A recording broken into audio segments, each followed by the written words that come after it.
नमस्कार. रात्रीचं आकाश दाखवण्यासाठी आज हा व्हिडिओ केलेला आहे.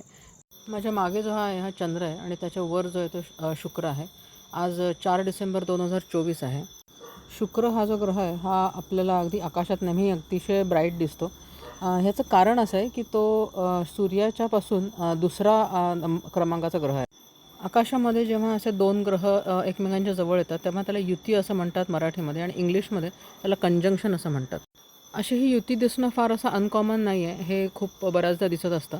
पण ज्यावेळेला हे दिसतं त्यावेळेला हे अतिशय एक मनमोहक असं एक दृश्य असतं आणि अतिशय अप्रतिम असा तो देखावा असतो. आत्ता खरं तर खूप ढगाळ वातावरण आहे, पण तरीसुद्धा हे शुक्र आणि चंद्र हे दोन्हीही अतिशय पॉवरफुल आकाशामध्ये दिसत आहेत. कारण असं आहे, मघाशी मी जसं सांगितलं की शुक्र हा मालेतला दुसरा ग्रह आहे आणि दुसरा म्हणजे तो सूर्याच्या खूप जवळ आहे.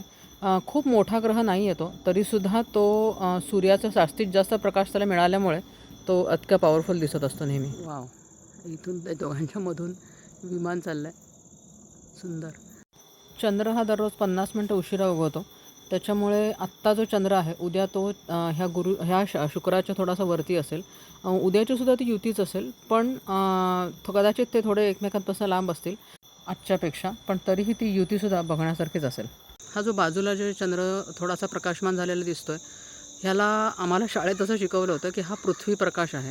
म्हणजे पृथ्वीवरून जो प्रकाश परावर्तित झालेला असतो तो त्यावेळेला चंद्रावर पडतो आणि त्यावेळेला हा असा चंद्र बाकीचा प्रकाशित दिसतो.